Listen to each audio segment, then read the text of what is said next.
Number 10. Elizabeth I.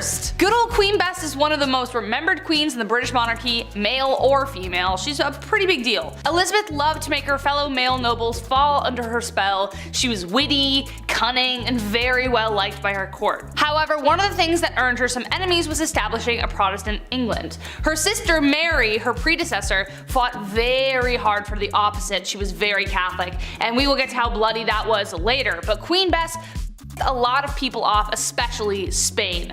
She was supposed to marry the Catholic Spanish king after her sister passed, but she turned him down. This led to a conflict between Protestant England and Catholic Spain, but her navy defeated the Spanish Armada in 1588. Mary, Queen of Scots, laid claim to the English throne and was one of Lizzie's greatest internal threats. Mary was a Catholic, which made all the Catholics of England back her. Mary was also presumed to be behind several assassination attempts against the Queen. Finally, Queen Elizabeth had to take action, and after keeping her cousin hostage for 20 years, she finally had to have her executed. We'll talk more about her later. Number 9. Catherine the Great. So Catherine the Great was called the Great for a reason. She was a pretty epic woman by most accounts. She even had one of the first vaccines, which is pretty crazy. Though she wasn't actually born in Russia or even Russian at all, Catherine was not content to go down in history quietly. She considered herself an enlightened ruler, and history tends to agree, with aims of prioritizing education for the people. She had many lovers, and there is enough evidence to suggest that the son she had was illegitimate.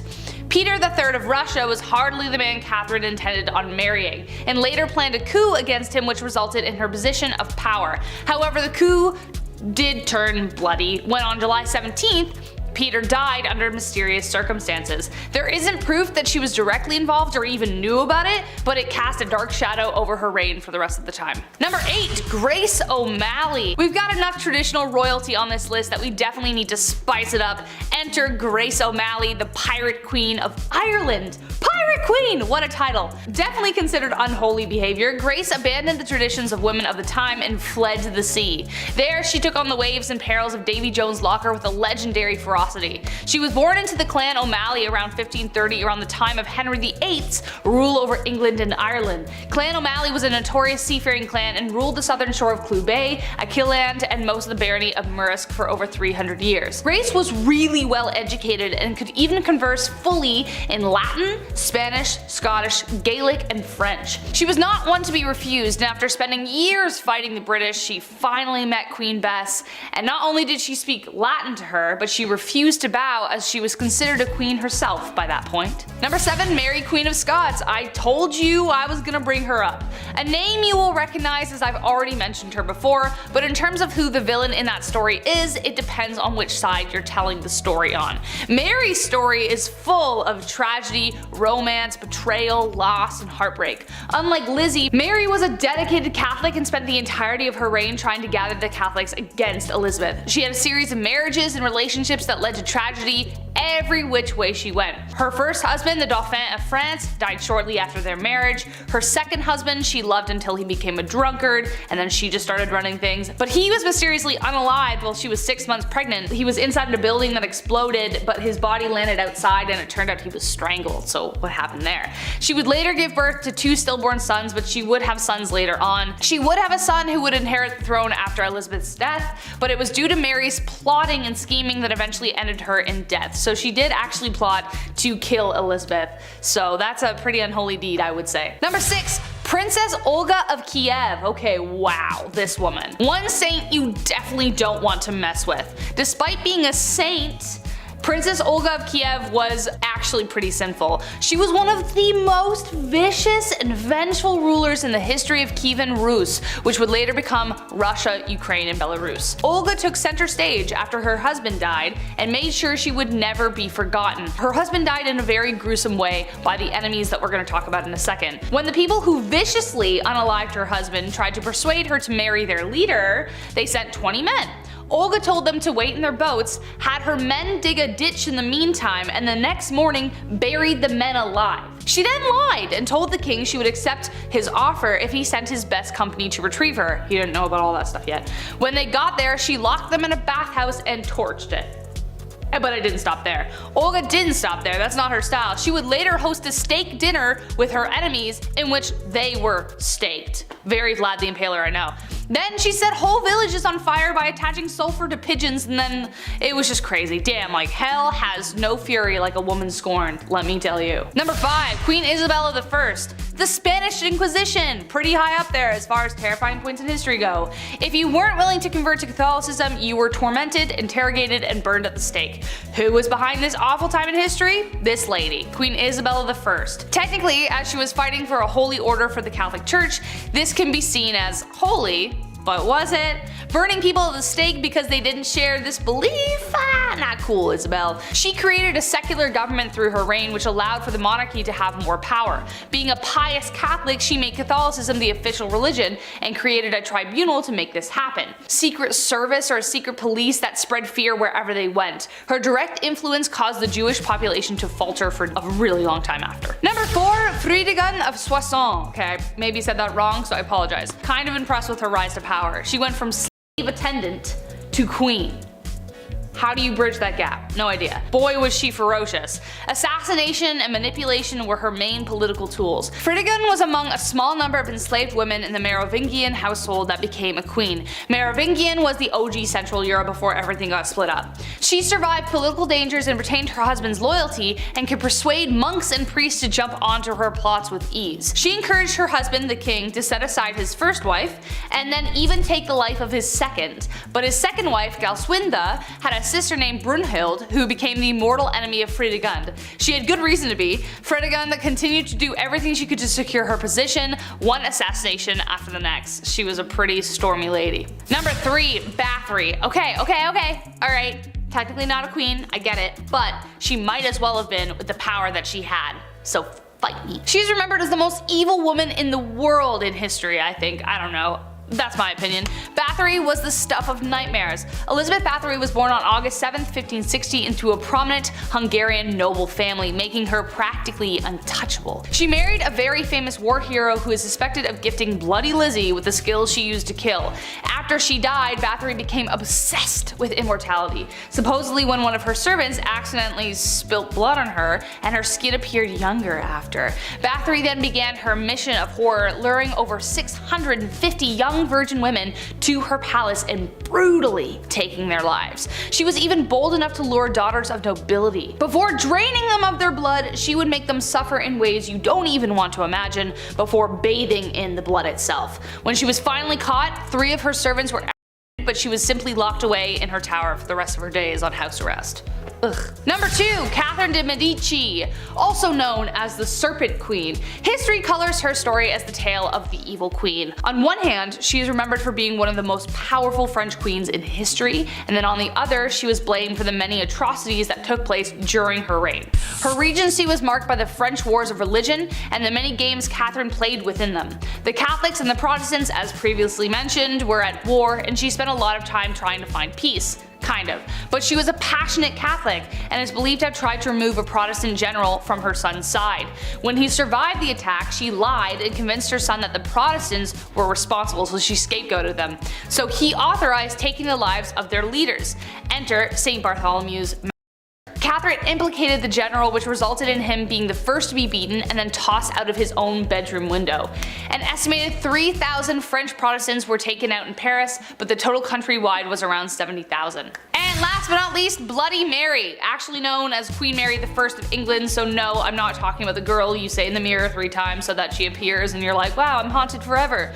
Queen Mary became known as Bloody Mary due to her vicious tirade against Protestants in England during her reign. She even imprisoned her own sister, Elizabeth, who we mentioned at the beginning of this list, due to suspicions of treason. This was unfounded. She bore her father Henry VIII ill will after the stuff he pulled with the church and after having delegitimized her as his heir for a time.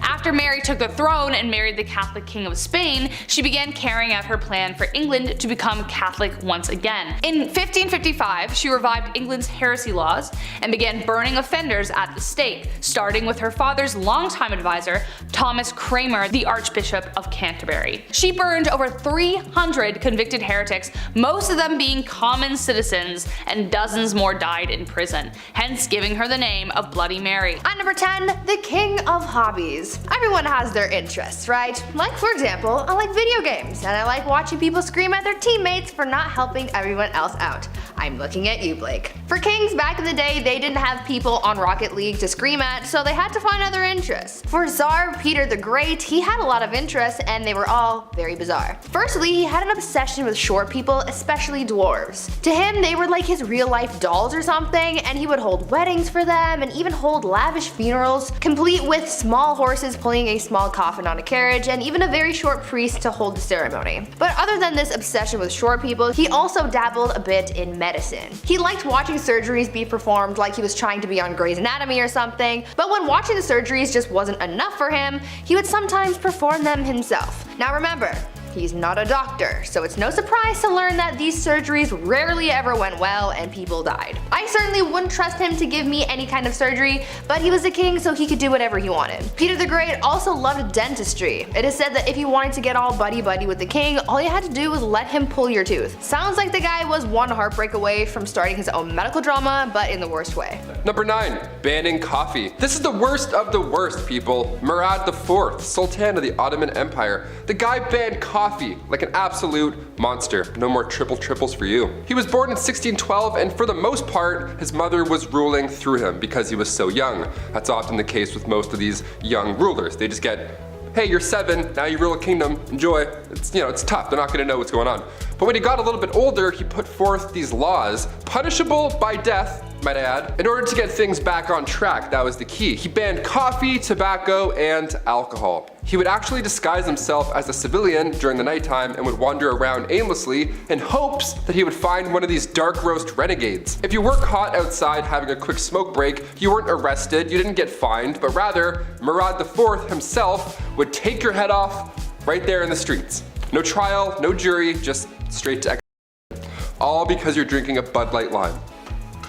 At number 8, why you mad? Now this could be a bit of a controversial opinion, but if your name includes the words the mad, I would assume that you're not doing too great, right? I mean, you have to earn that title, and if it's a title that harsh, that simply begs the question, what in the HE double hockey sticks did you do to get that name? Well, for Charles the Mad, he did a lot. Charles became king when he was only 11 years old, so that certainly didn't help his development, and knowing this kind of helps explain a lot of his actions. He was known for getting really angry and throwing fits of rage, and was known to give people the gift of the big sleep, if you know what I mean. Charles didn't always kill people though, only sometimes. Other times he liked to switch things up. Sometimes he would run around his palace pretending to be a wolf. Other times he would go through phases where he just really didn't want to keep up with his personal hygiene, and he would get so gross that he literally had to be cut out of his own clothes. Now I don't know how long you have to go without bathing to get to that point, but really I don't think I want to know the answer to that question. Charles also thought that he was made of glass, and so he would go through phases where he would sit completely still so that he didn't break. Kind of like Drax from Guardians of the Galaxy, but not as, extraterrestrial. Well, maybe he was. That honestly would explain a lot. Number 7. Party hard. Zhu Huzhou was the emperor of the Ming Dynasty in the early 1500s. Now, lately we've been talking about kings and queens. We're on part 2s for both now, and there's a good amount who simply just aren't ready. They're too young to rule. Like Joffrey from Game of Thrones. Kings like that actually existed. They were horrible. They were young, they were too young to know what was right and wrong. Plus, they usually have some corrupt parents whispering in their ears the entire time. Zhu took the throne at just age 14, and for a while, ministers were confident that he would grow into the role and become the leader that he was born to be. Well, when he got older, he transformed a zoo just outside of Beijing. He transformed it into his own personal brothel. Yum. I mean, on one hand, I'm glad the animals are free, but like a zoo? You couldn't find a more romantic place? Can convert an Applebee's to a brothel, maybe? I don't know, something with AC? His final days were spent partying, and some would say a little bit too hard. He got intoxicated and fell from a boat. That's how he ended his life. Honestly, not a bad way to go out. Pretty OG.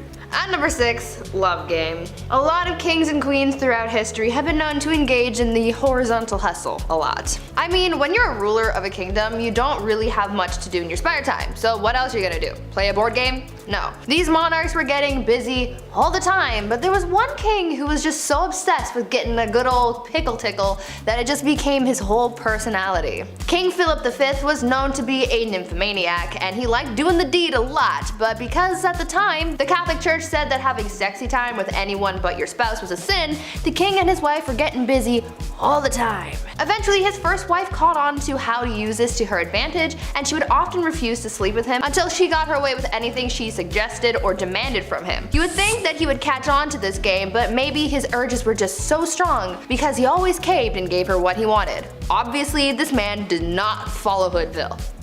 Absolutely not. Just to give you guys an idea of how obsessed this guy was, when his wife was on her deathbed, before she went he literally tried to get one last bang in. On her deathbed. Like, dude, not the time. Number 5, George V. We love hobbies here on BumbleBee. I mean, I used to collect special quarters growing up. I swear to God. The only time I've ever been good at saving money was when I was 12. I would see one of these and be like, don't touch it. George V turned out he loved stamps. A lot. Like a lot. Since he was a wee young lad, he was collecting these little guys. Here's the unusually impressive part about him though and his hobby. He continued to collect stamps during World War I. This guy was busy, everybody's trying to stay alive, and George is just licking stamps in the library like a prince. Like all collections, it started at an early age, and now it's at the point where it's past impressive and it's just borderline strange. This guy had albums on albums of stamps. He had around 330 albums, each with 60 pages full of stamps. Quick maths, that's like 20,000 pages full of stamps. So naturally he was nicknamed the King of Stamps, or rather the King of Philately, the official term for collecting stamps. It's a nice word. Philately. Back in 1905, he set an all-time stamp record, which I didn't even know that was the thing, and it was the most money ever spent on a single stamp. The guy dropped like 220,000 US on a single stamp. Somebody even asked the prince down the road if he had heard about this idiot who spent 1,400 pounds on a stamp, and he was proud of it. He was like, that was me, you wanna see it? The next King George is a little different, to say the least. At number 4, Womanizer. I'm going to preface this by saying that George IV of England was voted as England's worst king by historians, so that should already tell you a lot about this guy. Georgie here was yet another one of those monarchs who was a little too invested in his intimate conquests, you know? Now we do know that the encounters that he was on were all consensual, so that's a plus. However, he was still creepy about it. Yeah. This man tried everything to get a woman to sleep with him. He would throw a tantrum if she said no, or threaten to end his life if he didn't get to do the 8-legged nature dance, you know? Somehow, this had a pretty good success rate, even though he was not a catch at all. It feels like this was one of those situations where you kind of just give in to make him stop talking, you know?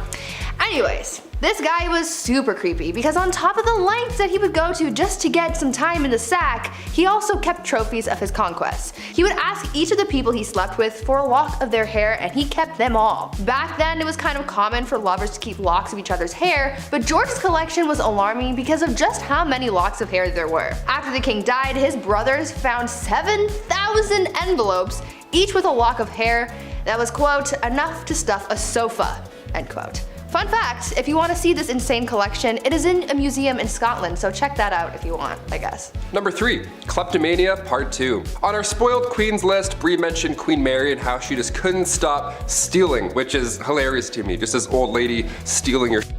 Well, the last king of Egypt also had sticky fingers. He was even better at it too. Check this out. Farouk I was the youngest son of Egypt's first king, Fuad I. Now born in 1920 in Alexandria, and in his early days at school, he couldn't concentrate. The king sent him to England even after to hopefully find a better way of teaching, something that works for him, but still it was to no avail. Once the king passed away in 1936, Farouk then got the throne, but also so much property and so much money. He had hundreds of fancy cars, 75,000 acres of land. This guy had it all. Literally, he had anything he could think of, but still he felt like he needed to take more, to steal. At 17 years old, he would slam 12 eggs for breakfast and then wash it down with 30 bottles of beer. Nutritious and delicious. Horrible. On top of the fact that he loved to steal, he was the biggest hoarder. So he had thousands of shirts, randomly. He also had 50 diamond-studded walking sticks for some reason, and like a prince such as myself, he too collected coins. I mean, his collection was much nicer, but still, great minds think alike. Spoiled minds think alike, rather. Oh shit, this is eye-opening. One of the most bizarre facts about Farouk was he pickpocketed Winston Churchill once. He took the guy's watch. After everything I just said, he still decided to steal his watch. What a gem. We love him. Yeah. At number 2, the King of Pettiness. Let's talk about a ruler that the Indian state of Alwar has described as controversial.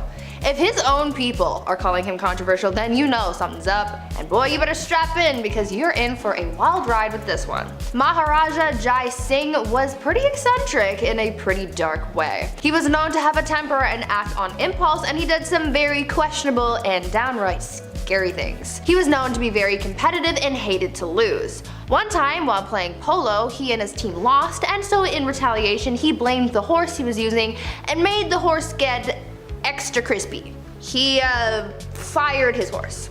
I'm sure you know where I'm going with that. If not, use your noodle, I don't know. Unfortunately, the cruelty towards living things didn't stop at animals, and he was also known to kidnap women from the streets and go all criminal minds on them. On a slightly lighter note, though, the Maharaja was also known to be very petty. Once he went into a Rolls-Royce dealership, and the person working there thought that he was broke and ignored him. Thinking that this was insanely rude, he bought 7 Rolls-Royces, sent them back to India, and used them to pick up garbage. This guy was really just doing the absolute most. And coming in at our number 1 spot, King Ludwig II. Home renovation shows rock my world. I can watch Love It or List It for months at a time. It's the dream, building your own home one day, and if you're a king, well, it's pretty easy to get that done. In our Spoiled Queens Part 2, I mentioned a princess that had a house made of ice, literal ice. Well, King Ludwig II had numerous castles built to resemble fairy tales. Literally, like fairy tales. I gotta admit, I kind of love this a lot. Ludwig was only 18 when he became the King of Bavaria in 1864, and then he had castles, like castles, more than one, built after he was inspired from romantic literature and spending some time at the opera. The kid was a dreamer, you gotta love it. He would spend his nights in one castle looking through a telescope at his new castle being built, so he would just watch it all night. That's like the king's way of waiting for your Amazon delivery. Just standing there, just like, oh, it's coming. 17 years and it's done. Just 4 years in, he designed his own castle, and to this day, it's one of the most photographed places in the world.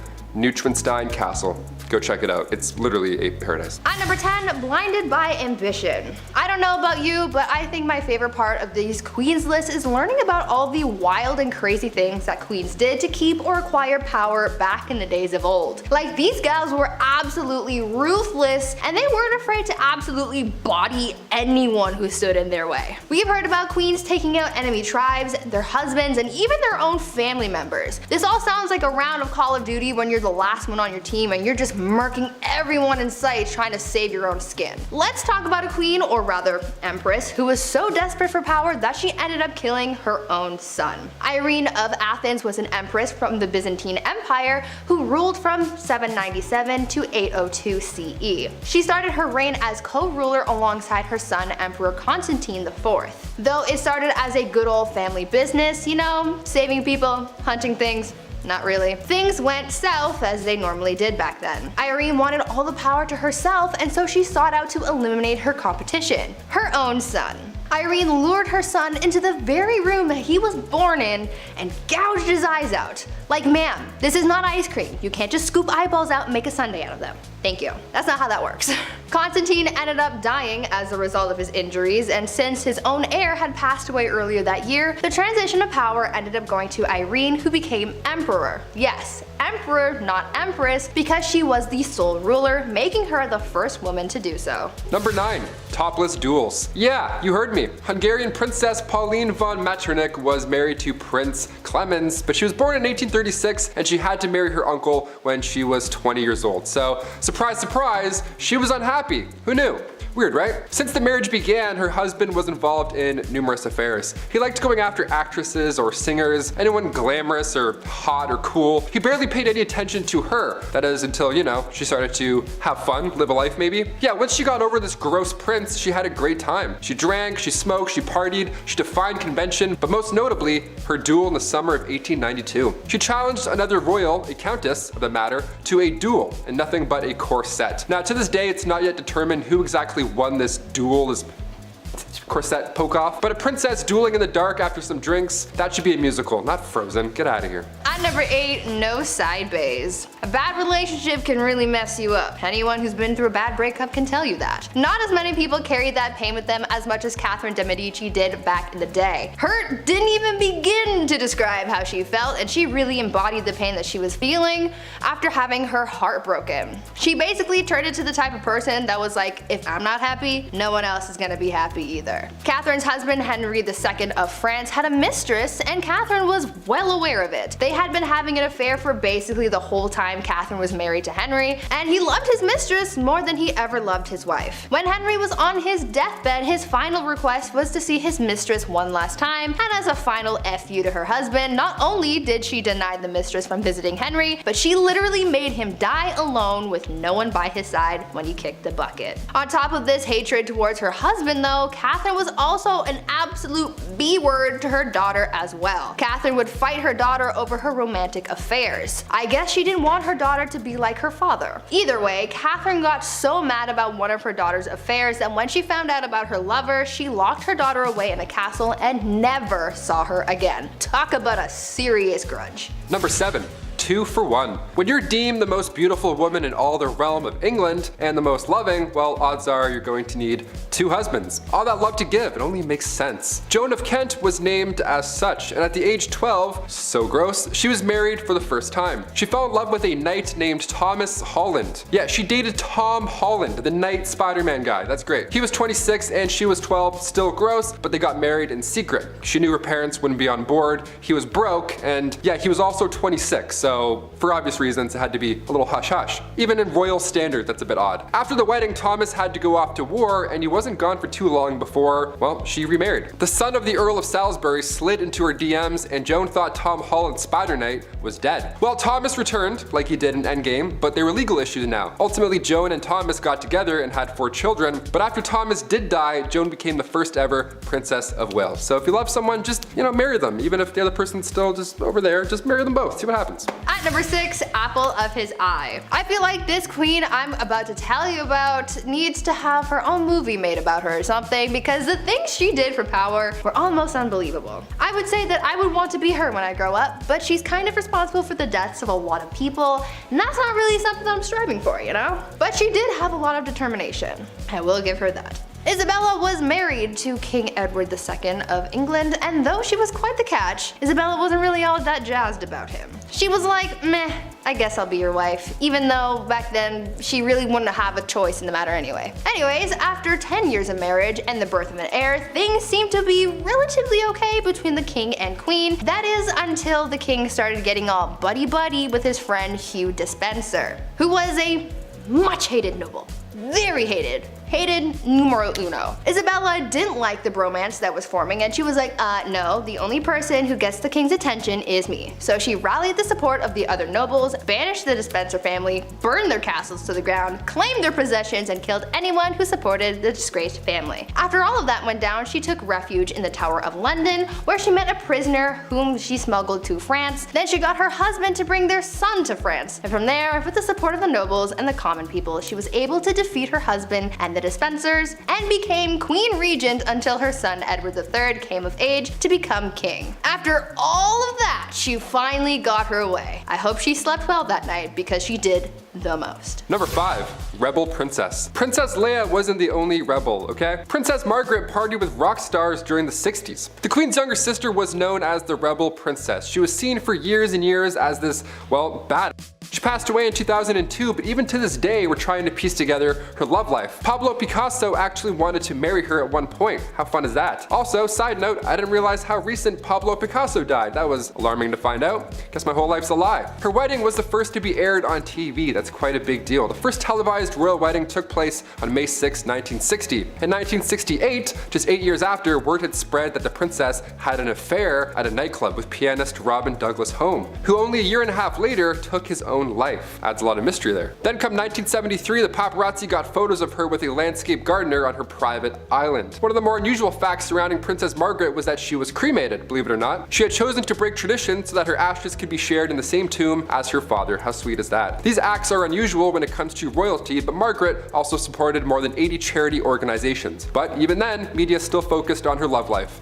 Classic. Keep it up. At number 4, Warrior Queen. Let's talk about Queen Rani Lakshmi Bai and how she became known as India's Joan of Arc. Rani was a fighter her whole life. She was raised to be a warrior and was taught how to fight. She even shared her skills with other women, teaching them the same fighting skills at a young age. She was married off to a much older man and she had a child, but she lost them both pretty early on. In need of an heir, she adopted a son and served as Queen Regent, but soon a growing conflict started, causing a lot of tension between the British East Indian Company and her people. The young queen, at just 22 years old, wanted to drive British forces out of her land, and so she organized a revolt that turned bloody very quickly. She ordered the execution of literally every British person in the region. So Bobby from down the street, dead. Mary from around the block, goner. Freddie and Harriet, the kids of that guy that you know who bought shoes off your brother, bye bye.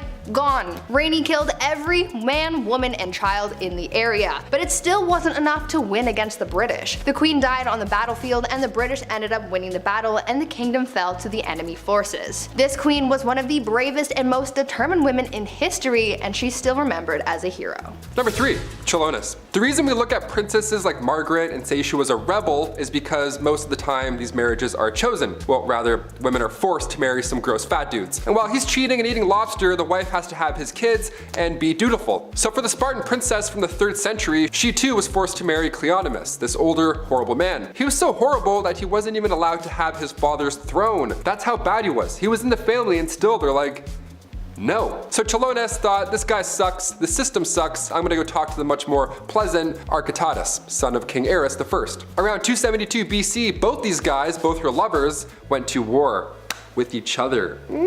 Drama. How about the tea on that? Chelonus was preparing to hang herself in case her husband won. That's horrible. Now luckily he lost, therefore the princess this time around did really live happily ever after with her other man. That's like an R-rated version of Shrek 2, what I just said. I can't believe people had to go through this in real life. That's horrible. At number 2, toxic cosmetics. The price of beauty is pretty steep. These days people spend hundreds and hundreds of dollars on makeup to make themselves feel beautiful, but back in the day makeup not only cost a pretty penny, but it also cost some serious health concerns. Cosmetics were made of a lot of questionable ingredients that you probably wouldn't find in today's products, but for people like Queen Elizabeth I, she didn't care what she was putting on her skin so long as she not only looked like a snack, but the whole damn meal. Yeah. Elizabeth had pitting in her skin from when she contracted smallpox at the age of 29, and back then, having blemished skin was a sign that God was a little cheesed with you, or that you were having some wild thoughts like thinking about the sexy time ooh. It was thought that these thoughts bubbled up from your no-no square up to your face and showed everyone that you were sinning. Anyways, to cover up the blemishes, Elizabeth wore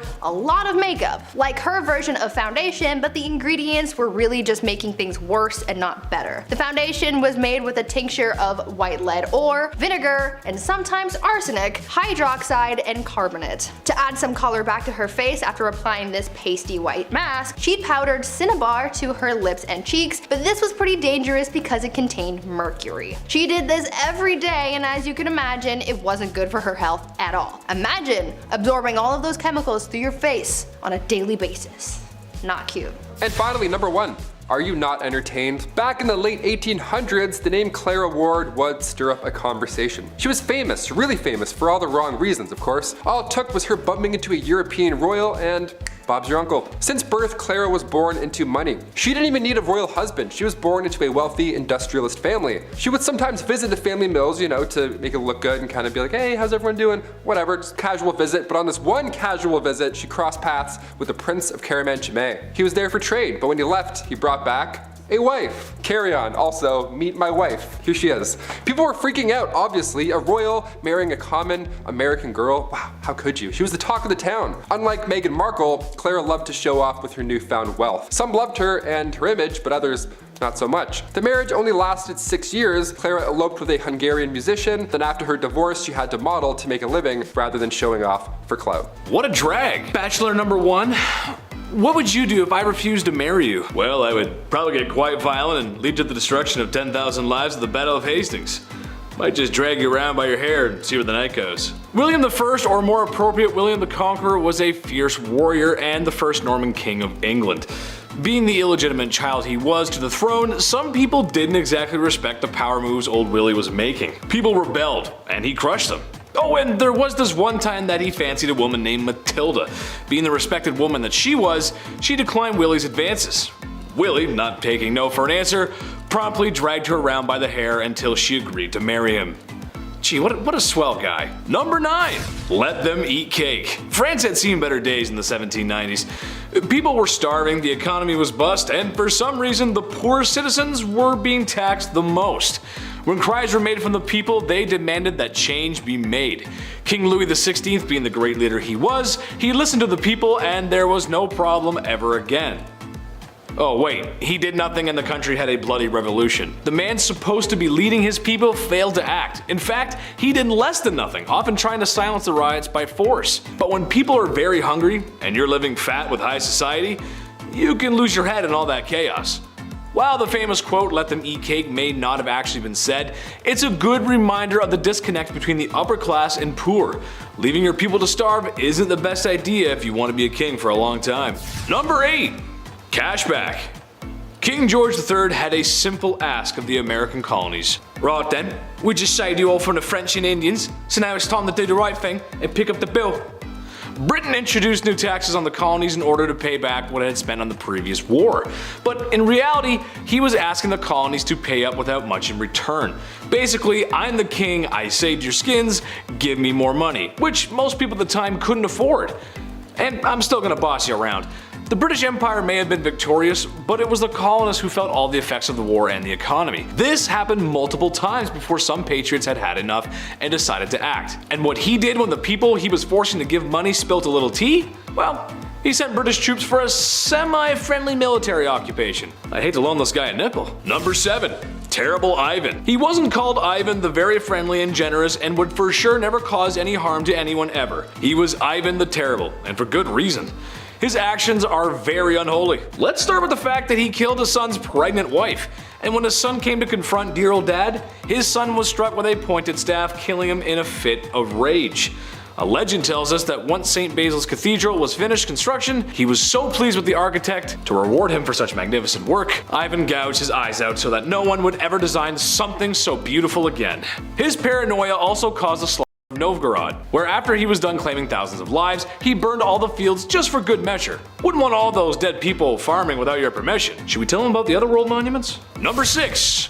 Off with her head! Henry VIII is more well known for how he treated his wives more than his leadership. With a reign of over 20 years, the man had a few wives. 2 of his wives were executed for ridiculous reasons, another was divorced. Turns out, actually, the church wouldn't grant that divorce he was looking for.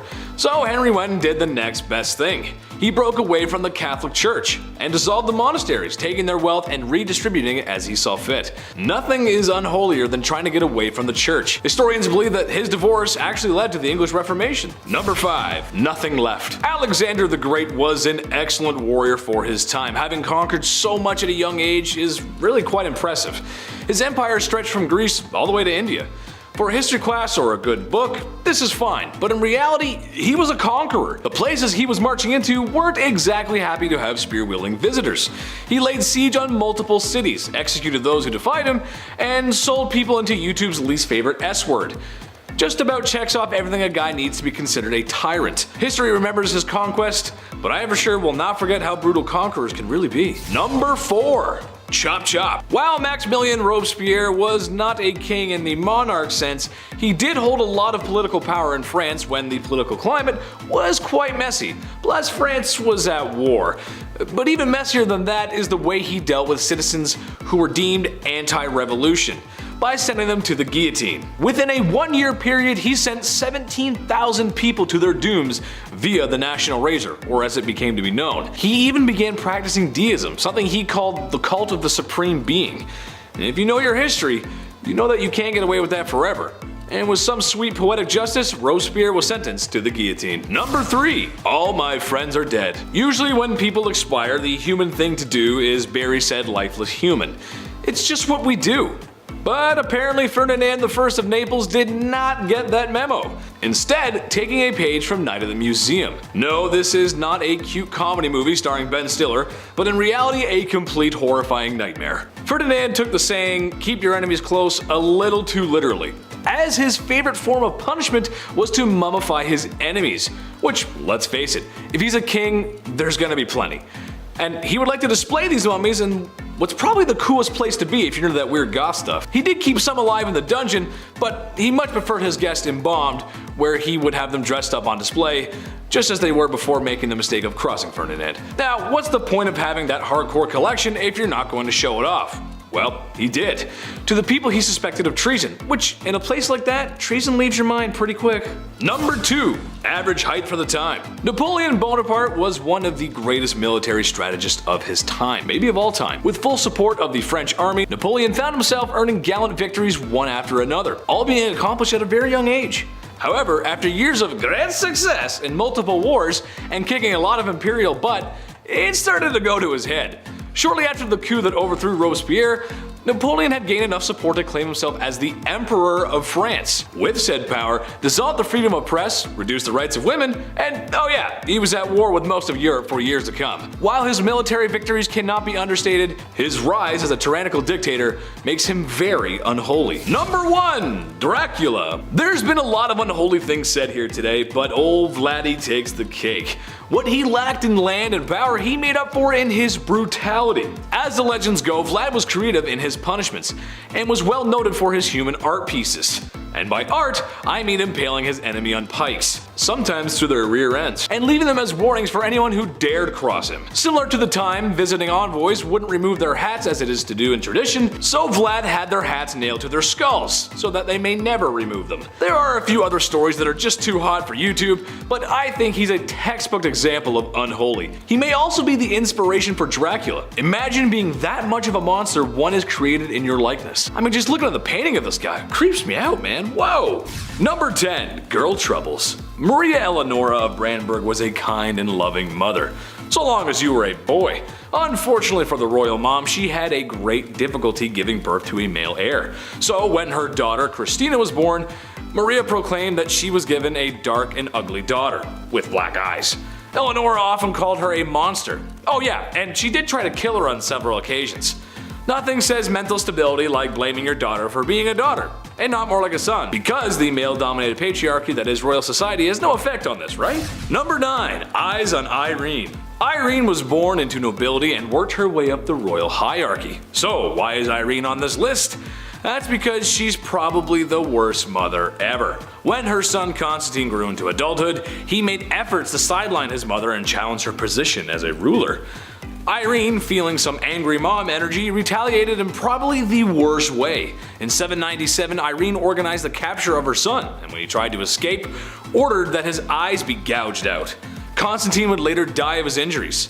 Listen, I've had my fair share of minutes clocked out in the timeout corner. You can ask any one of my teachers, they'll tell you. And maybe even a few times today I should be put in the timeout corner too. But holy shit, mom, eye gouging? I ain't that bad. Sheesh. Number 8. No cake for you. Marie Antoinette was the last queen of France, and for good reason. To make a long story short, she was part of the upper class nobility who benefited from the poor and overworked. When in a time of economic ruin, she still found a way to live a life of excess, while literally everyone else suffered. Spending all of France's money on completely ridiculous items, even by Lady Gaga standards, she jokingly became known as Madame Deficit. Eventually, she would be executed in the revolution. The expression "let them eat cake" was most likely not said by her or by anyone, but regardless if it was, it's a statement to show the complete disconnect and ignorance the nobility had when understanding just how bad things were for the working class. They most likely didn't care either.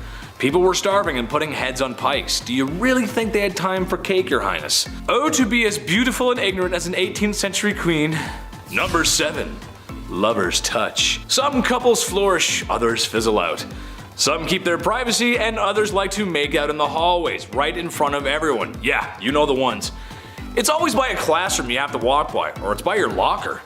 Joanna of Castile leans more towards awkward locker makeouts. It's speculated that she may have had some form of mental illness. After her mother fell ill, she was reported not to be eating or sleeping, which doesn't sound that bad actually.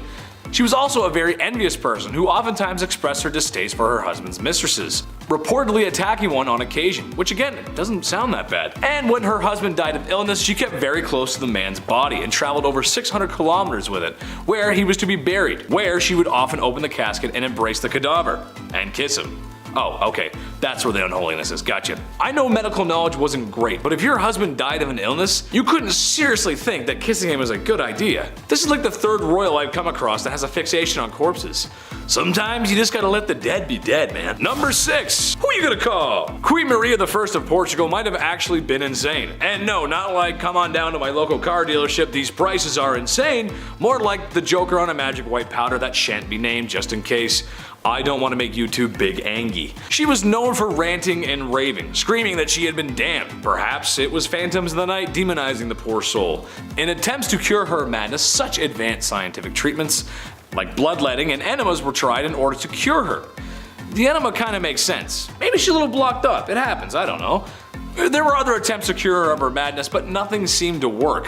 While her first years in power were good, no one was ready for what they got afterwards.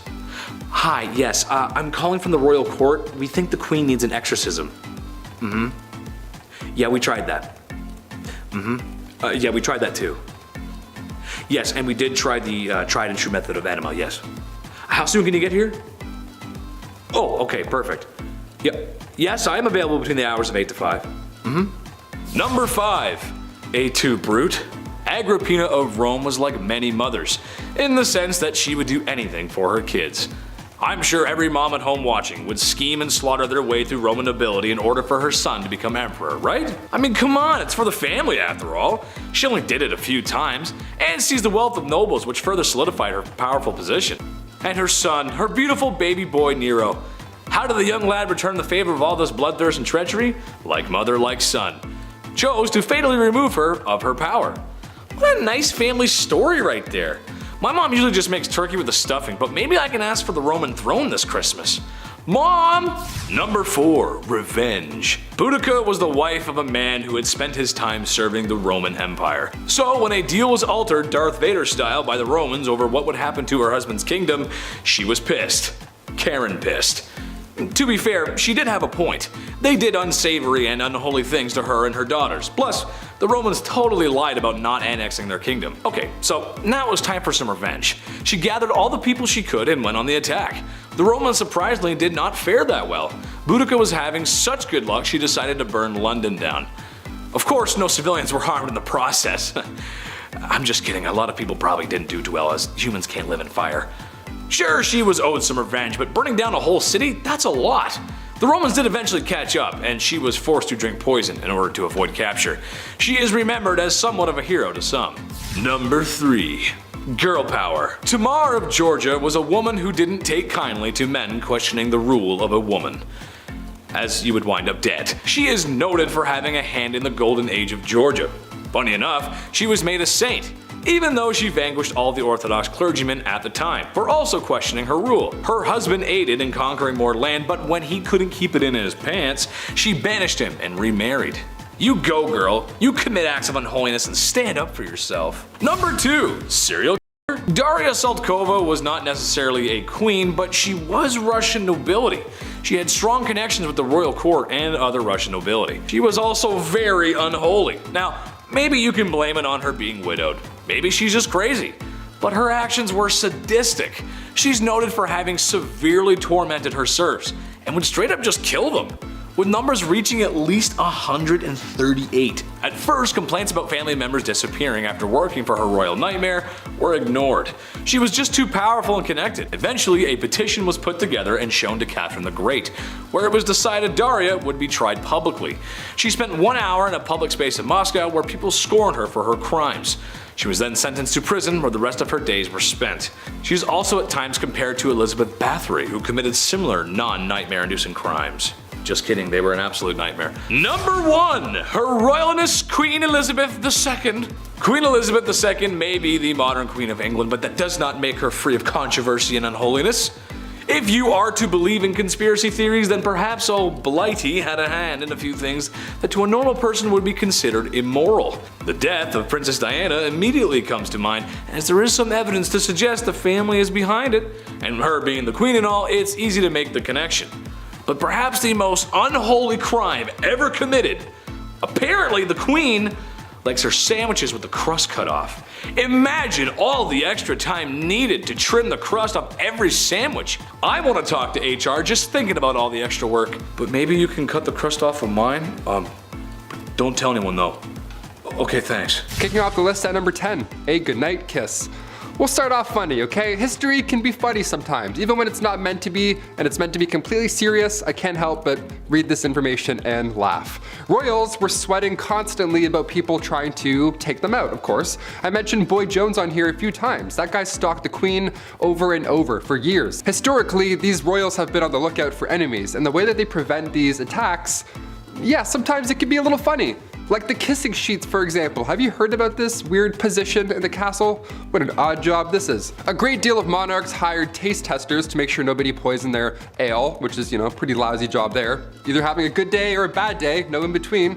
But they also had a guy kiss the king's sheets every day, He just kissed the entire bed. The king size, may I remind you, massive bed. King Henry VIII, this guy hired somebody to literally just go in, get snuggled up, and just make sure the king's bed wasn't poisoned. There's nothing on it that's gonna make the skin go all ouchy. But he would just get in his bed and just go to sleep for a bit. You are required to make the king's bed every morning, of course, and before he gets back in, you gotta get in and kiss that bed, man. You gotta kiss that bed real good. Mwah, mwah, let's go. Mwah. All right, time to clock out for the day. Mwah, one more for good luck. Clothes as well, that was touched. Maybe not kissed, but it was for sure worn and touched. It's so weird. Guys wearing my clothes in my bed. No way, I'd rather get poisoned. Like, yo, take my jeans off. Who is that guy? Get back here. Like, imagine marrying that king and it's like, oh, hang on, before we get snugged in, this guy has to go and kiss your sheets. She's like, ew, what? Why does my sheets smell like breath? Everything smells like breath. Number 9, enemas. We gotta talk about perhaps one of the worst sights to see in the household. Back in the olden days, enemas were the talk of the town. Well, rather, the palace. Like most things in the 1400s, only the rich could afford the enema supplies. Specifically, King Louis XIV. Guy loved enemas. Just big old fan of enemas. It's believed that over the course of his life, Louis XIV received thousands of enemas. Thousands. It's a lot of decimals. Decimals for enemas. In just 1 year, Louis received 212 enemas. Like, guy, that's like 112 too much, I'd say. I don't know. He would always take it a step further, and dare I say, a step fancier, by using almond milk for the enemas. Imagine being married to a guy and he pulls out almond milk and you're like, oh no, not again. Come on, Louis, please, I just ate. Number 8, no bathing in this house. Bathing in the olden days wasn't fully understood, if that makes any sense. Like in a medical book, in an official 16th century medical book, the medical advice was, use not baths or stews, nor sweat too much, for all openeth the pores of a man's body, and maketh the venomous air to enter and for to infect the blood. First of all, huh? What? What does it even mean? Why is every shred of medical knowledge always written in riddles? God forbid you have bronchitis in the 16th century. A doctor would just be like, ah yes, just a drop of ale and a witch's flick and you'll be on your way. Like, what? Do you have any halls? Help me. Help me, dude. No, I'm just mad. Bro, I have pneumonia. I need medicine. So of course, they thought that taking a bath would make you sick. Of course. So King James IV, apparently this guy never took a bath in his life. And his hygiene was so bad that he would sometimes pass lice to others just by being in the same room that he was earlier. So not at the same time, he would come in, do his king stuff, leave, and the lice would be like, pew! And they would just wait in that room and get on someone else. That's so gross. That's horrible. Lice would emit off this man. He's like the stinky kid from Charlie Brown with the stinky cloud. That's just like lice around this guy. Margaret Tudor was married to King James. Yeah, must have loved the no bathing thing, eh? Oh boy. Number 7, Queen Caroline. Queen Caroline. Ba ba ba. She went out in a horrible way. We can't sing about her. History remembers Queen Caroline for the way that she went out. It was bad. It was actually written down in an epigram attributed to the 18th century poet Alexander Pope. Here lies wrapped up in 40,000 towels, the only proof that Caroline had bowels. Again, it rhymes. Why is everything rhyming? This is so awful. Who can be like, yeah, write that down, that's good, that's good. Wait. It does rhyme, that's good, that checks out. Rest in peace. My gosh, her husband, he was certainly no help at all. Caroline was previously married to George IV, and this guy locked her out of Westminster on Coronation Day. So yeah, she went out in a horrible way, but let's not forget the marriage that came beforehand. That wasn't pleasant either. Nothing in this guy or this marriage was pleasant. Number 6, Henry VIII. Of course he's back. He had 6 wives and it was pretty much entirely bad for all of them, yeah. It was the late 1400s. Henry took the throne in 1509. This guy was only 17 years old when all of this madness began to unfold. Only days after the of Anne, who I mentioned on part 1 of this list. So days after, he married his 3rd wife, Jane Seymour. Anne Boleyn and Jane Seymour's mothers were first cousins, so they were close, and during all of this, they of course went head to head more than once. Jane died shortly after giving birth to Edward VI on October 12, 1537. I can't mention King Henry's wives and leave a couple out. This is just a history channel. We have to mention all of them, okay? Number 5, George V. Turned out this guy loved stamps. Maybe a bit too much though, I'd say. It was almost distracting. It was taking up many hours of his day. Like, you know, focus on other things, like say maybe, I don't know, the war. King George V continued to collect stamps during World War I. Everyone's trying to stay alive. George is just in the background like,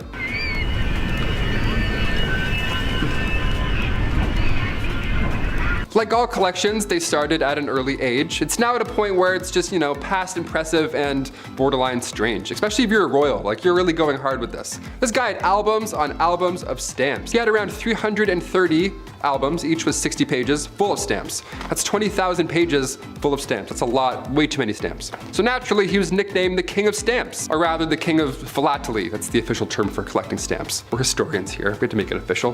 Back in 1905, he set an all-time stamp record. Ho-ho! The most money ever spent on a stamp. This guy dropped like 220,000 on one single stamp. Somebody even asked the prince down the road if he had heard about the fool who had spent 1,400 pounds on a stamp. And he was proud. He was like, oh, that fool?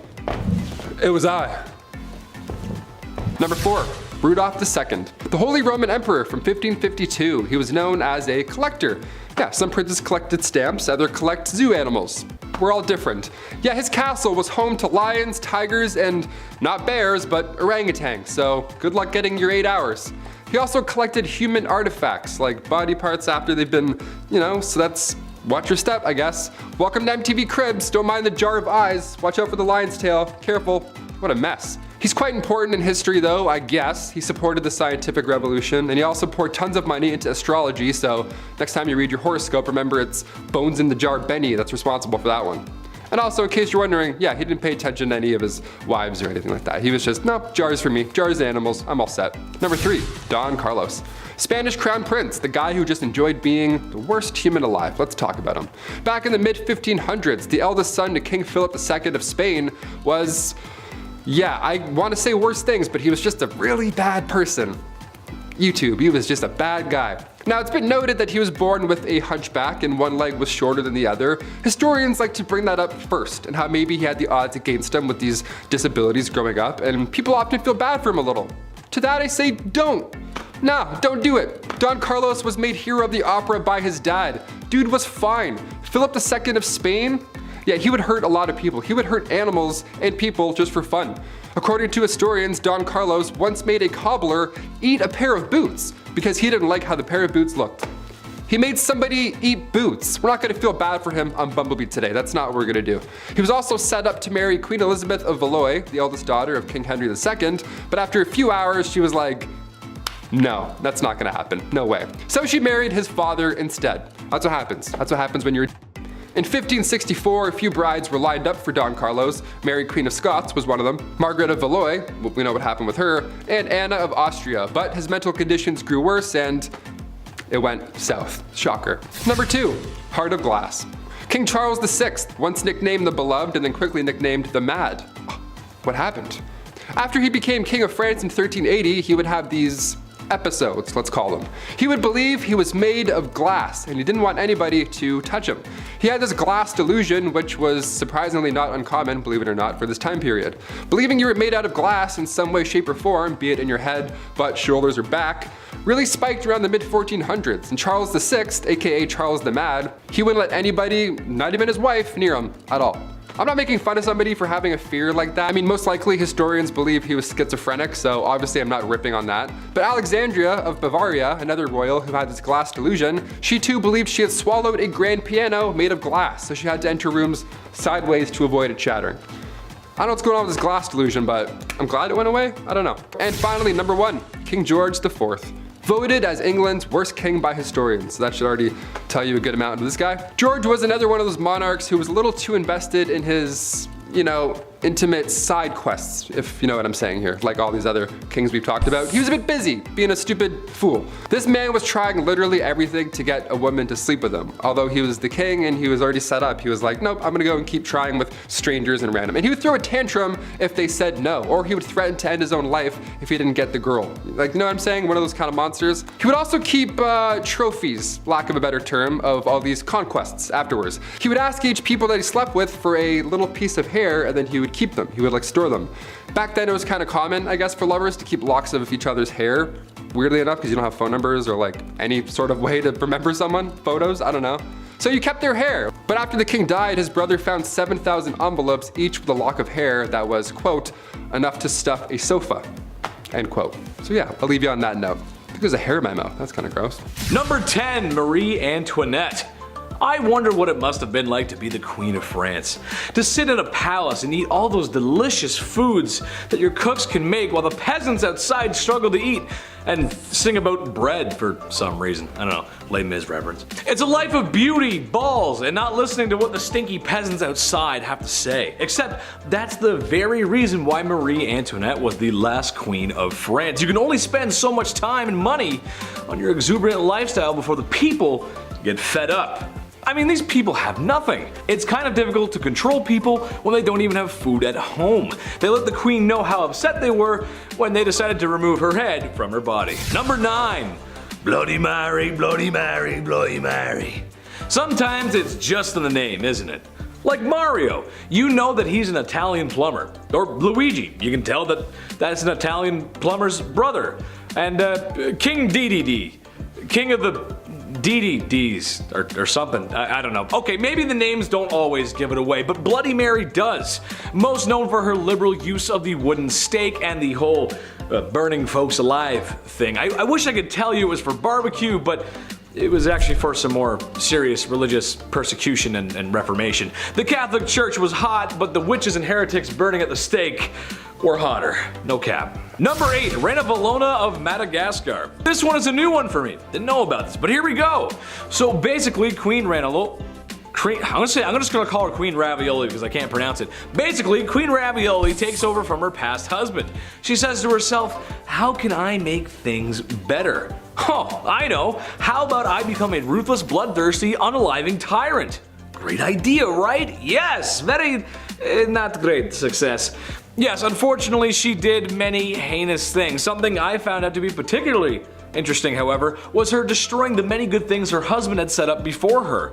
Madagascar had some European intervention, and while it's true that a lot of times that is a bad thing, and yeah, it's a bad thing, and it does bring some bad stuff with it, however, it also brings a lot of good things with it. In Madagascar's case, it was markets, modern schools, trade, and diplomacy with Europe, and that's good. Money's good, you like that. Well, the queen wasn't having any of that, so she reformed. And by that I mean she repressed and unalived people. Number 7, Empress Irene. Kings, queens, emperors, and empresses. Chances are these folks are related. It's a family thing. And mia familia, you know what I mean? It's how it goes when you're the king, and you need a son to continue the lineage. Even though I would like to argue that if you're gone, you're gone. So who really cares who's taken over? Just my opinion. Speaking of eye gouging, oh wait, I didn't mention that before. I made a segue, but okay, that's alright, bad segue. Well, the topic of discussion here is Empress Irene. Basically, her son was taking too much power for himself. She was losing hers, and yada yada, and his eyes were gouged out from 2 guards ordered by his dear, sweet mother. Can you blame her though? I mean, come on, he was threatening her rule. She worked so hard to get there. The chief was just silent on this one. Chief had no words for that one, guys. No words. Number 6, Fu Hao. Another woman in history married to a man in the stinky patriarchy. Worst! Except Fu Hao didn't want to be wife 57 of 64. She wanted more than that. And to be honest, I think that's fair. You go, girl. Who wants to be wife 57 of 64? Maybe some people in Utah, I don't know. What's maybe slightly more unholy than having that many wives is going on an epic military campaign and raging war in the Shang dynasty. A warrior queen, if you will. We know some of this history based on her tomb, as she was buried with ceremonial weapons, knives, blades, swords, some dogs, some human sacrifices, gold, money, jade, and lots of other valuable goodies. Just makes you want to loot all the stuff in there, doesn't it? I mean, jade's pretty cool. This was a common practice amongst male warriors back then, but you know what? Good for her and all that unaliving. Way to go, sister. I like it. Very nice. Okay. Number 5, Tamiris. Honestly, every time I face her in Civilization 6, it just ends badly. I'll spend a few turns building my economy or maybe organizing some troops, and I look back over at her cities and she's already amassed a massive army and is ahead in science.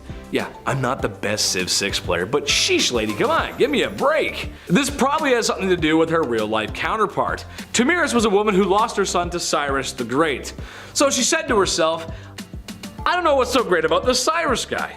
There's a Trailer Park Boys reference in there somewhere. Just imagine Ricky telling Cyrus off. I don't know, you gotta find it. Basically, after losing her son, she gathered the troops and commenced battle. The almighty Cyrus met his end, which, given how the way women were treated back then, probably didn't go over too well with PR.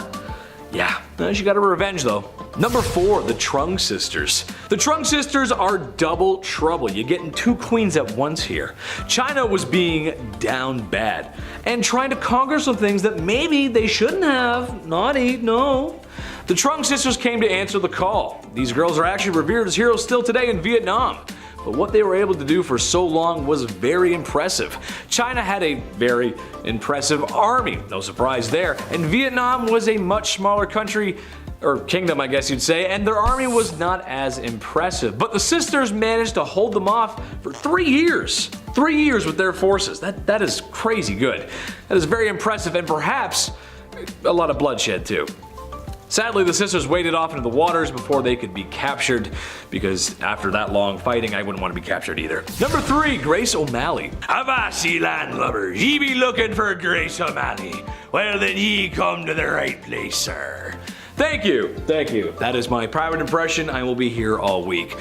Bad impressions aside, Grace O'Malley wasn't a traditional queen, to be fair, but what she didn't have in regular queen qualities, she did make up for that in being a badass pirate. Nice. This is another one where I'm gonna ask Hollywood for a movie, please. Irish pirate queen? Come on guys, that's just a movie begging to be made.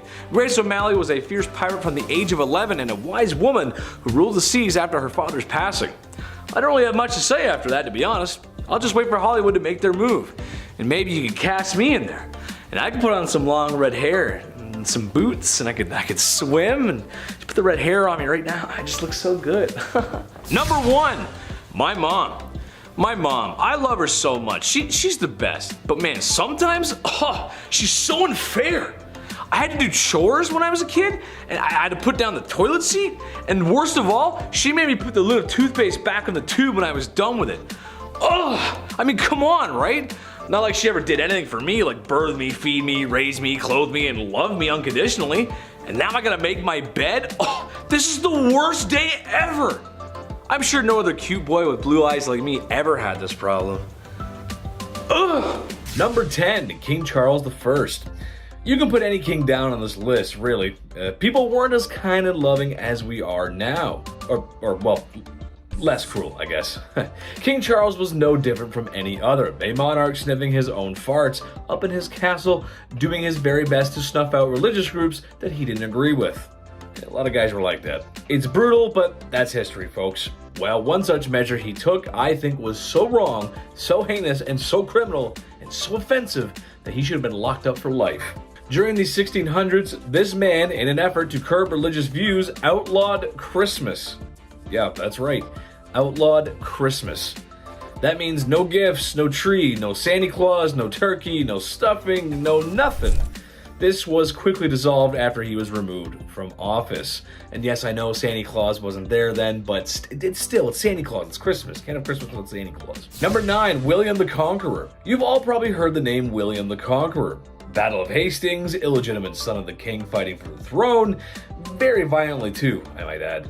However, today I want to talk about his dating skills. Look, dating can be hard. I get that. There's a lot of anxiety, especially when self-image comes into play. Ooh, I'm too fat. I hate my nose. And what are these legs? Ugh, no one's gonna like me. Everyone thinks like that. And it's always usually right before a date, too. You could be staring in the mirror and then all of a sudden all your bruises, pimples, and blemishes seem to show up out of nowhere. It's weird how that works. Well, William was different though. He was more confident. He didn't have confidence issues like the rest of us. To quote a brilliant chemist, he was the one who knocks. As the story goes, he was quite fond of one lass. She was not fond of him. Classic story, really. So, after trying to court her several times and failing, he decided to drag her on the ground by her hair until she said yes. Don't do that. That's bad. Number 8, Genghis Khan. I don't think some folks realize just how brutal this guy really was. I mean, if you've ever played the Ghost of Tsushima game on PlayStation, then you know exactly what the Mongol horde is capable of. Naughty things. The man carved out most of Asia and parts of Europe. In one battle, allegedly, taking the lives of 1 million people. And all that remained was a mountain of bones and human fat. Ugh, gross. He's been known on how not to treat a lady and reportedly liked to use his young and newest soldiers as arrow fodder by creating human shields with them. A lot of conscripts in his army were often taken from villages that he conquered. It's kind of how he kept the machine going. So either fight with me or that's picture wrap for you. What a nice guy. What a swell nice guy. Jeez. Number 7, Galeazzo Maria Sforza. This guy was just bad. Like all bad. Not like Deadpool where he does some bad stuff for good reasons, anti-hero kind of guy. This guy's just straight bad, straight evil. In one story of the Disturbed King, he had a rival's hands chopped off. No more tennis matches. He left prisoners in hanging cages and even had a priest that made a prediction about him that he didn't find all too flattering in prison with little food and water. It got to the point where the man had to eat his own refuse. So if you cross Galeazzo Maria Sforza, don't do it. Number 6, Ivan the Terrible. I'm not that familiar with Russian history before the year 1900, but there is a lot to unpack. It's not all Lenin and hammers and sickles and such. Ivan the Terrible was the first Tsar of Russia, and he was quite the specimen. From having struck his daughter-in-law and unlifing his son in a fit of rage, he was one nasty dude. However, I believe the story of him in St. Basil's Cathedral is more noteworthy. As the story goes, Ivan commissioned an architect to build St. Basil's Cathedral. If you've ever seen it, you know how gorgeous it is. All the onion palace buildings and whatnot, you know what I'm talking about. Ivan was so impressed with the architect's work that he had his eyes gouged out so that no one could ever build another structure or gaze upon another structure as magnificent as the cathedral. That's hardcore, dude. That's pretty hardcore. So if you do a bad job, he probably would have got rid of you, and if you do a good job, he'll still get rid of you. Number 5, Ferdinand I of Naples. This one is so strange, I can't even. I have to mention. I cannot not say it. In a nutshell, Ferdinand looked normal, just your average European king. I mean, what could be wrong about this guy, right? He looks pretty normal. Well, the guy was basically Buffalo Bill. Ferdinand liked to keep his enemies close, taken after a little bit of Michael Corleone. However, so close that oftentimes dinner guests would mysteriously disappear and end up not breathing. Afterwards, they would be mummified and pickled and dressed as if they were still alive. He would then invite more guests over for dinner to show them what could happen if they crossed him. He would open the doors and show them a sick dinner-esque area play thing of people dressed up, and that's what bad people do. That's what Buffalo Bill would do. That's gross. We don't like that. Number 4, Henry VIII. Are you even surprised he's on this list? I mean, come on, it's Henry VIII. But I support all healthy marriages and I support healthy divorces. Sometimes things just don't work out, but that doesn't mean you have to go all Johnny Depp on the situation. There's better ways to work things out. Well, in Henry's case, it may not be televised on national TV, or global TV in this case. It was more like Edward Scissorhands, if you will. Henry VIII is famous for dealing with his wives. When the church would not grant him the divorce he so wished for, he removed his wife's head from her body. And then he remarried and divorced another, and then another one lost her head and then divorced another, and then finally he passed away and the wife lived on. It makes sense, sure, that's... All I'm saying is the man went a little too far, that's all I'm saying, just a little bit. Number 3, John, King of England. This is the dude who wrote the Magna Carta, which for legal students everywhere is like Planet Krypton. It's where it all starts. The whole Superman, the law, everything. It's the basis of everything. Besides Hammurabi's Code, of course. Well, it's not like he signed it very enthusiastically, and the man really wasn't the nicest. He's also known for taking 22 of his most noble knights and throwing them away in a dungeon until they starved and didn't wake up for, well, no breakfast. He betrayed his brother, Richard the Lionheart, the very famous Richard the Lionheart, who also wasn't very nice either, and is suspected of being the mastermind behind the de-lifing of his nephew. Ooh, talk about family scandal. Number 2, Napoleon Bonaparte. I know, hear me out though. The story of France and Napoleon is one for the history books. I mean, really, it's so strange. Imagine a country that violently overthrows its king and queen, and then while in the middle of that, which could be described as the worst political strife in history, you then go to war, which, if you know how it's not a good idea. You're probably gonna lose.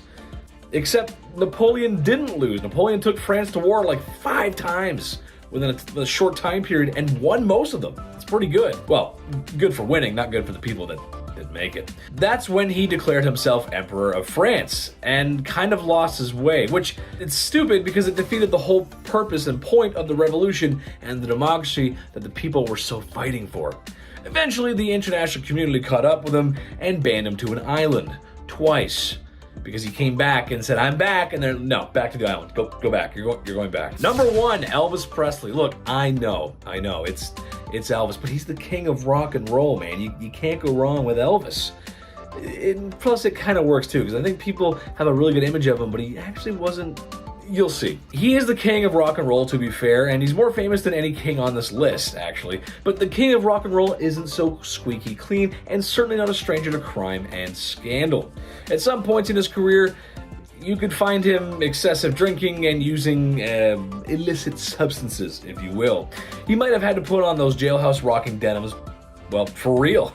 Back in 1956, at the peak of his fame, really, Elvis got into a physical altercation with 2 gas station attendants after fans began to crowd him. It was a messy situation, and he was actually up on charges of battery and disorderly conduct. Not a good look for the king, baby. The king's gotta stay clean. In our number 10 spot, we have Irene of Athens. Starting off this list today, we are heading back to the Byzantine Empire. Irene of Athens was the mother of Constantine VI, and while the pair co-ruled together for almost 2 decades, things ended in quite the tragedy. After the pair co-ruled, Irene did go on to rule on her own from 797 to 802 CE, but you might be wondering how she managed to outrule her son. Well, Irene, the ambitious ruler, wanted full control all to herself, so she asked for the help of some political allies to pull off a scheme against her own son. She began to lead a conspiracy against him to try and get him out of power. The duo did end up reconciling their relationship, but this is not where the story ends. In 786, the public began to turn their backs on Constantine because he had decided to divorce his wife and instead marry his mistress. Irene saw this as a second chance and once again chose to conspire against her own son. Honestly, fool me once, shame on you.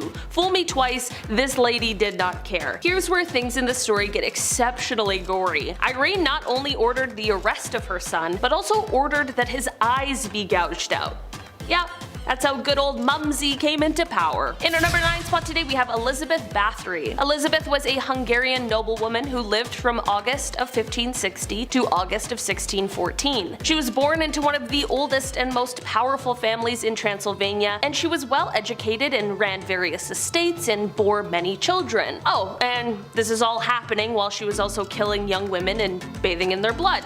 Yeah, weird, gross, terrible. Elizabeth is known for killing her servants and bathing in their blood as she believed it would keep her young. Guess no one told her about moisturizing and minding your own business. All accounts of Elizabeth remember her as a terrible, evil person. It is said that her number of victims most likely ranges somewhere from 175 to 200, but some claim it might be as many as 600 people. It is no wonder she is referred to as Countess Dracula. In our number 8 spot today, we have Olga of Kiev. Olga of Kiev became queen regent in 945 CE after her husband was killed, and during the time her son was just too young to rule. Olga knew that once her son was old enough to be crowned king, her power would be taken away, so she needed to see her wishes carried out before that happened. Her wishes included the capturing and killing of those who took the life of her husband, which was carried out using scalding hot water.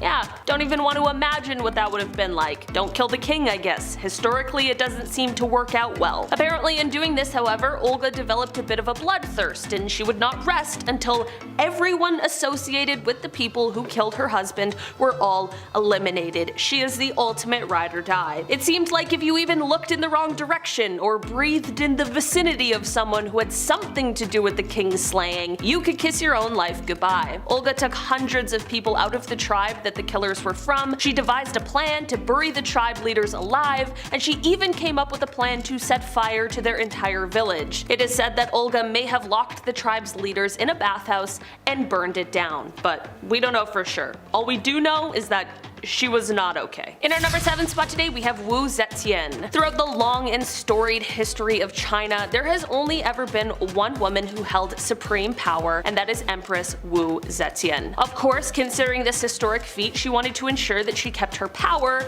by any means necessary. She had all of her rivals killed, so anyone who could possibly overthrow her or come for her seat on the throne was eliminated. The Empress ordered the of the previous empress as well as members of her own family. She had multiple methods of taking these people out, and rumor has it that she even had her own grandmother and 2 of her grandchildren killed for going against her. It didn't matter who you were, if you threatened her power, you were done for. It is said that after a while the empress decided to do a little less killy and a little more lovey. Yeah. Apparently she started spending more time with her lovers, using some aphrodisiacs. You know, we all are a little crazy when we're young, but as we get older, we all crave the simplicity and just someone to love.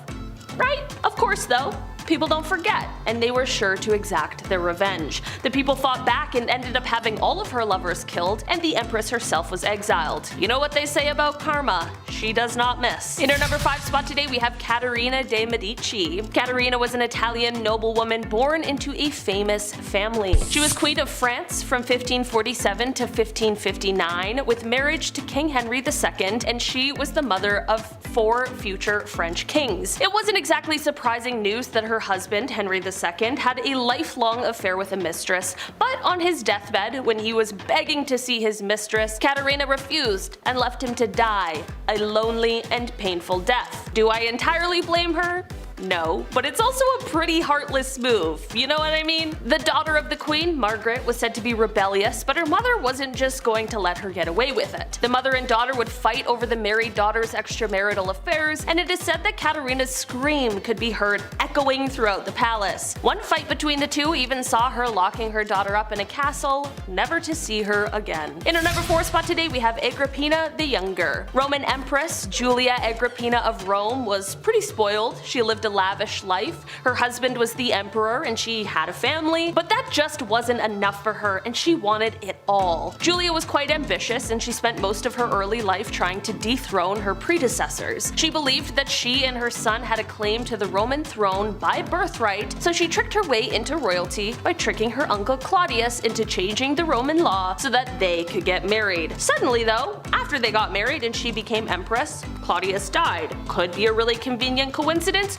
or it could have been a totally planned hit. I'm not accusing anyone, I'm just telling you what the word on the street is. She and her son Nero went on to rule Rome from 49 to 54 CE. Julia stayed by her son's side for as long as she could so that she could hold on to her power, but eventually Nero got tired of his mother manipulating him and he had to force her out of power. Julia, as you could imagine, was furious because power was the one thing in the world she desired the most, and so she rallied a group of supporters to try and overthrow him, but the plans backfired and she was expelled child instead. In our number 3 spot today we have Maria Eleonora. Maria of Brandenburg, the Queen of Sweden, has quite a horrifying story that relates to the birth of her daughter. Apparently, Maria wasn't feeling the overwhelming joy of childbirth because although she was hoping for a son, she gave birth to a daughter, Queen Christina. Maria wasn't shy about her opinion. She apparently screamed that she was given a dark and ugly daughter with black eyes. Okay, it's kinda rude.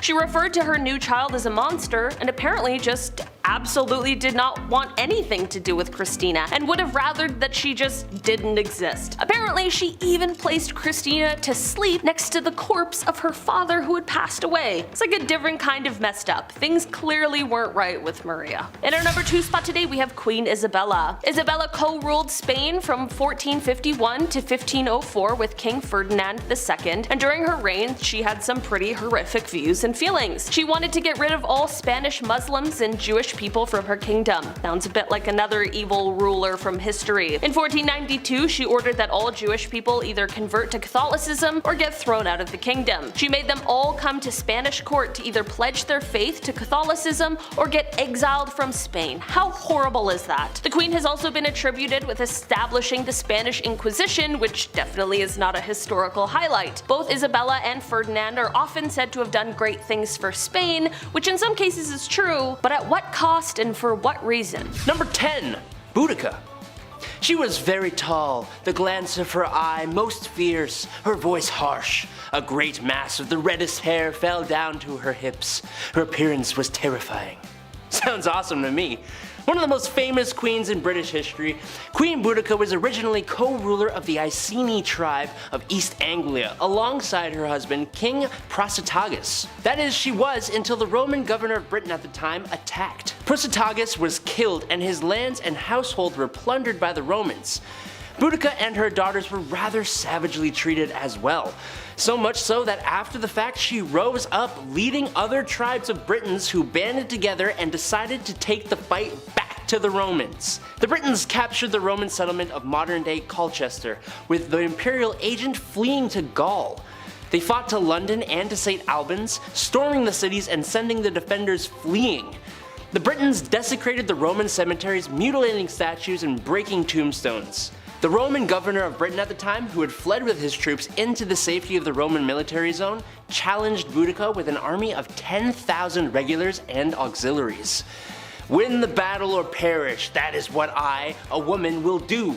You men can live on in slavery if that's what you want. It's a pretty good quote. The battle was a brutal defeat though, with Boudica taking poison to avoid becoming a prisoner. Criminal to the Romans, but I mean, a hero to pretty much everyone else. Number 9. Nefertiti. Kind of hard to call this a crime, but basically Nefertiti was the wife of the Egyptian pharaoh Amenhotep IV. Being close to equal in power to her husband, as well as very influential in her own right, she and her husband did something quite scandalous. They decided to turn their backs on almost the entire pantheon of Egyptian gods. Sort of. They made one god the prime god of Egyptian religion during their reign. That would be the god of the sun, Aten. They moved the capital of Egypt to a new location, which they named after Aten, and they even both changed their names.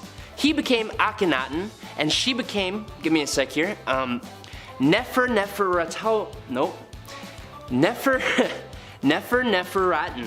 Nefertiti. There's like a hyphen in there, I don't know. Both of those names, as you may have noticed, have the name Aten in them. Nobody liked this change and it was quickly reverted after they were no longer in power. Sure was scandalous though. Number 8. Anne Boleyn. Honestly, for most of the wives of Henry VIII, it's a little hard to, well, 1, pick one, but also 2, really know if any of the things they were accused of actually happened or if they were just easy excuses.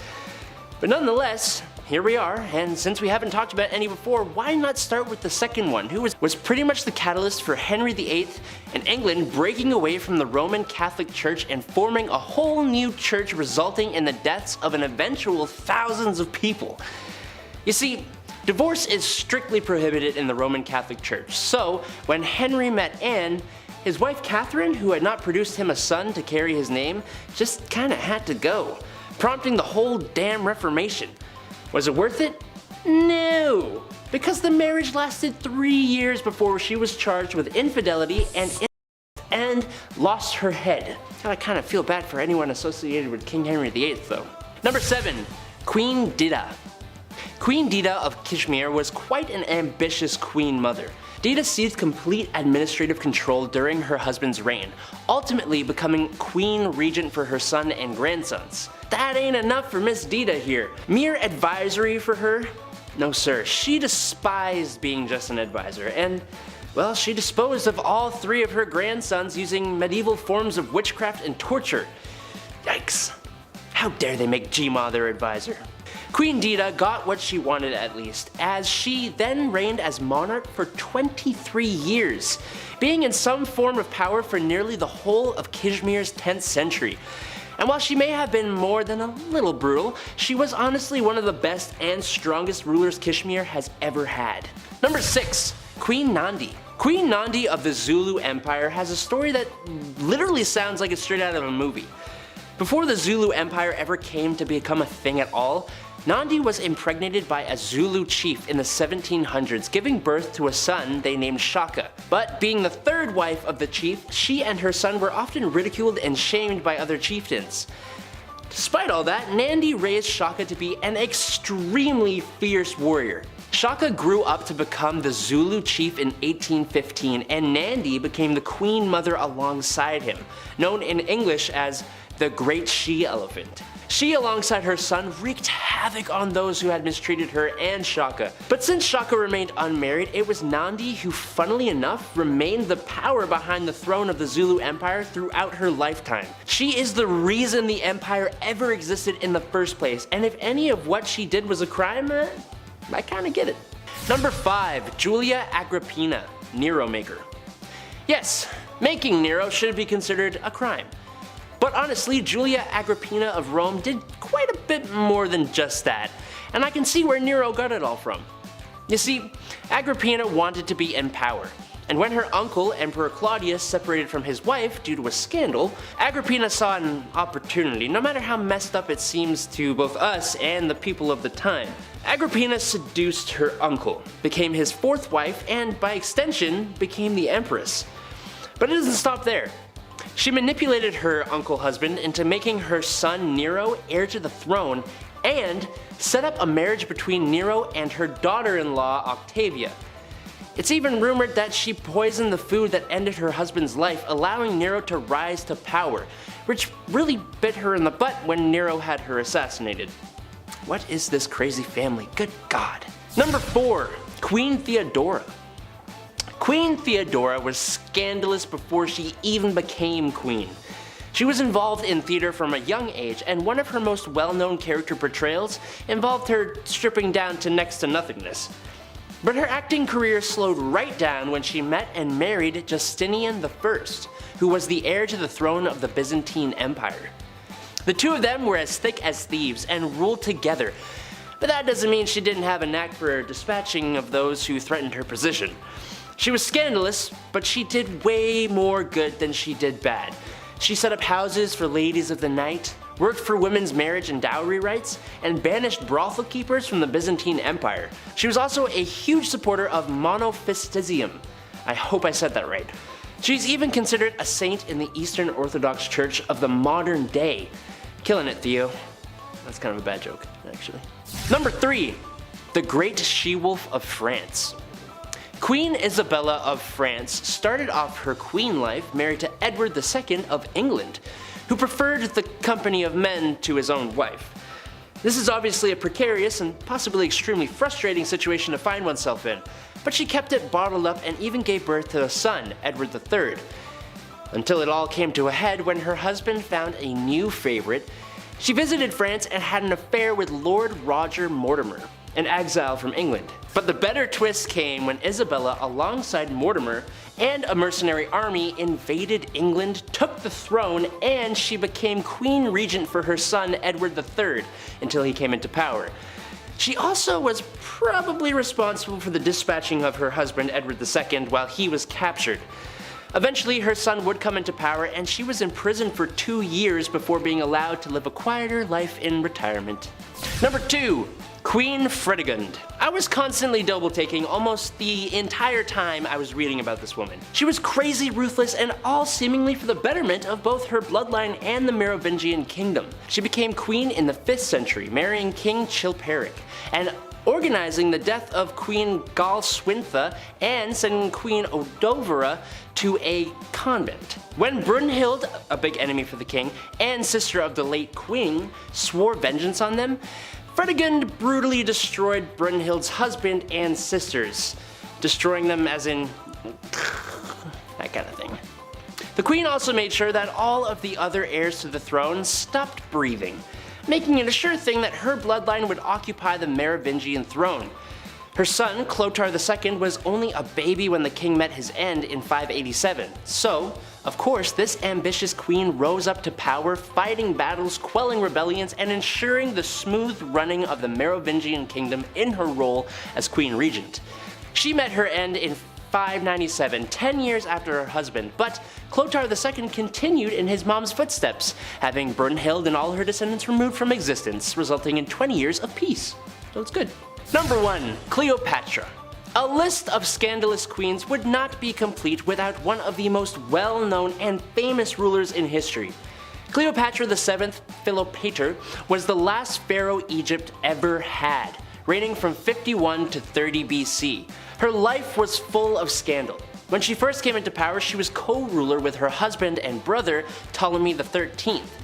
But that didn't last very long, as the two did not see eye to eye, and it started a huge civil war in the country. At the same time, a conflict from Rome made its way to Egypt as well, resulting in Julius Caesar allegedly being seduced by Cleopatra and helping her end her brother's life. And again, being co-ruler with another of her brothers, also named Ptolemy, and ending the life of one of her sisters. She was also having an affair with Caesar and even produced a son with him, who became co-ruler with her after Caesar's death and after her other brother was seemingly assassinated. I'm so glad I was not a part of these families. Just death and betrayal everywhere.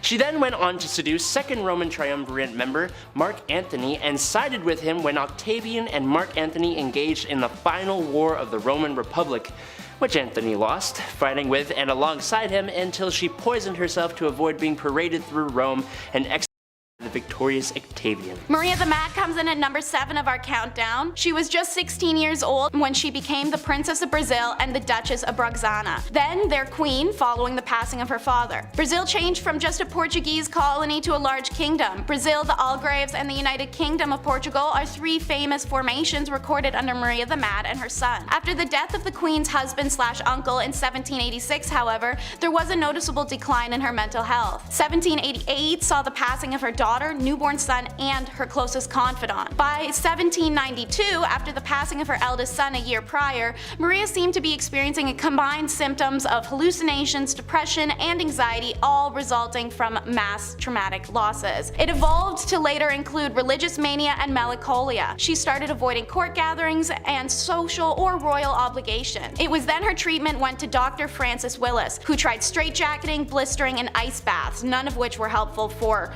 obvious reasons. After treatment for more than 5 years, he declared the disease was incurable. By 1792, Maria was no longer a capable ruler and deemed insane. Courts pushed her son John to take over the government ruling, but he delayed until he finally took the throne in 1799 for a truly tragic reason. There was just no longer any possibility that his mother would ever recover her senses. If the nickname Maria the Mad wasn't already taken, then this next Maria named monarch would have snatched it up. In at number 6 is Maria Eleonora of Brandenburg. Maria Eleonora was born in 1599 to Prince of Brandenburg and Anna, Duchess of Prussia. She grew up pampered, and Maria Eleonora was the it girl of the 17th century. All-powerful monarchs fell over themselves to marry her. While she was dismissive of the 22-year-old Swedish king Gustav Adolphus initially, in 1620 she changed her tune as she had apparently fallen in love with him practically overnight. And so they were married. With the king so frequently risking his life in battle, it became imperative that his wife produce a male heir, so Maria had to hanker down and focus on the baby-making business. Maria experienced experienced 3 stillborn children consecutively before the successful birth of her daughter in 1626. It was a rare break in battle, so her husband was there to excitedly greet his daughter. Maria, however, had a very different response. Her baby was born with the condition fleece lanugo,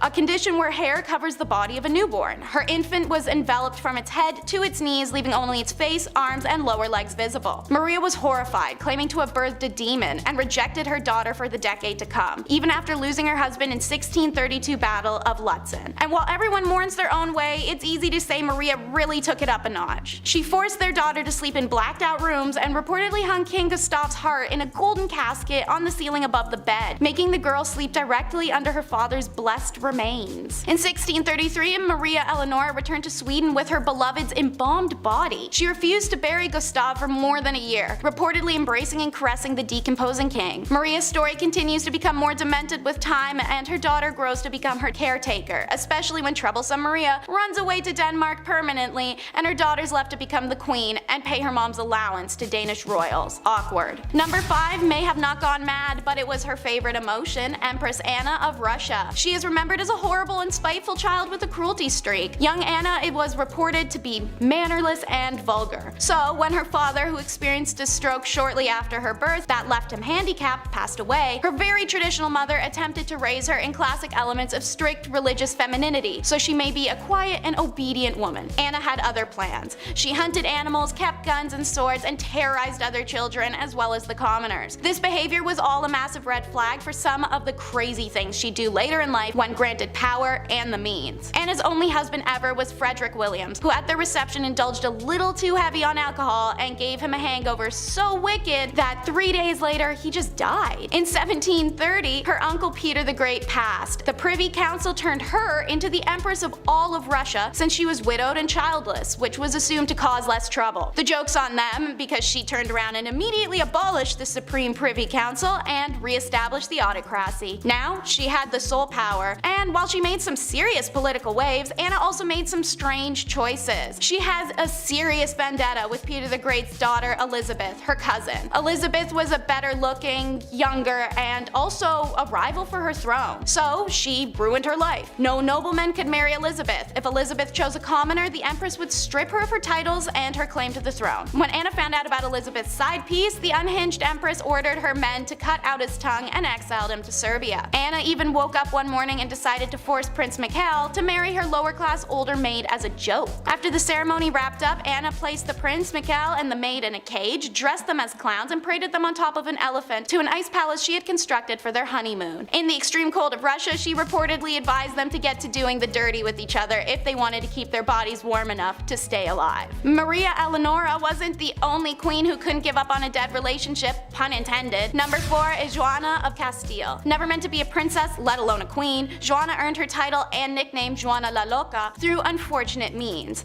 She had 2 older siblings, Isabella, who passed in 1498, and Joan in 1497. Joanna's mother, the formidable Catholic monarch Isabella I of Castile, passed away in 1504. This left the throne of Castile and Leon to Joanna when her father passed in 1517. Joanna had started exhibiting signs of mental instability in 1504 when her mother had been sick. She was struggling to eat or sleep and having outbursts of anger. One such example was when she wished to go see her husband in Flanders. The journey would take her through France, which Castile were at war with at the time. When she was prevented from leaving for Flanders, 24-year-old Joanna flew into a rage. Perhaps one of Joanna's most notable displays of mental instability occurred when her husband died in 1506. Joanna refused to part with her deceased husband's remains for a disturbingly long time, reportedly opening the casket to kiss or embrace him. I'm seeing a pattern here with some of these women. While pregnant, Joanna traveled with her husband's body from Burgos to Granada, a distance of 668 kilometers, which would take around 6.5 hours to drive in a car today. And talk about a romantic imbalance. While she did all of this posthumously, when her husband Philip was alive, he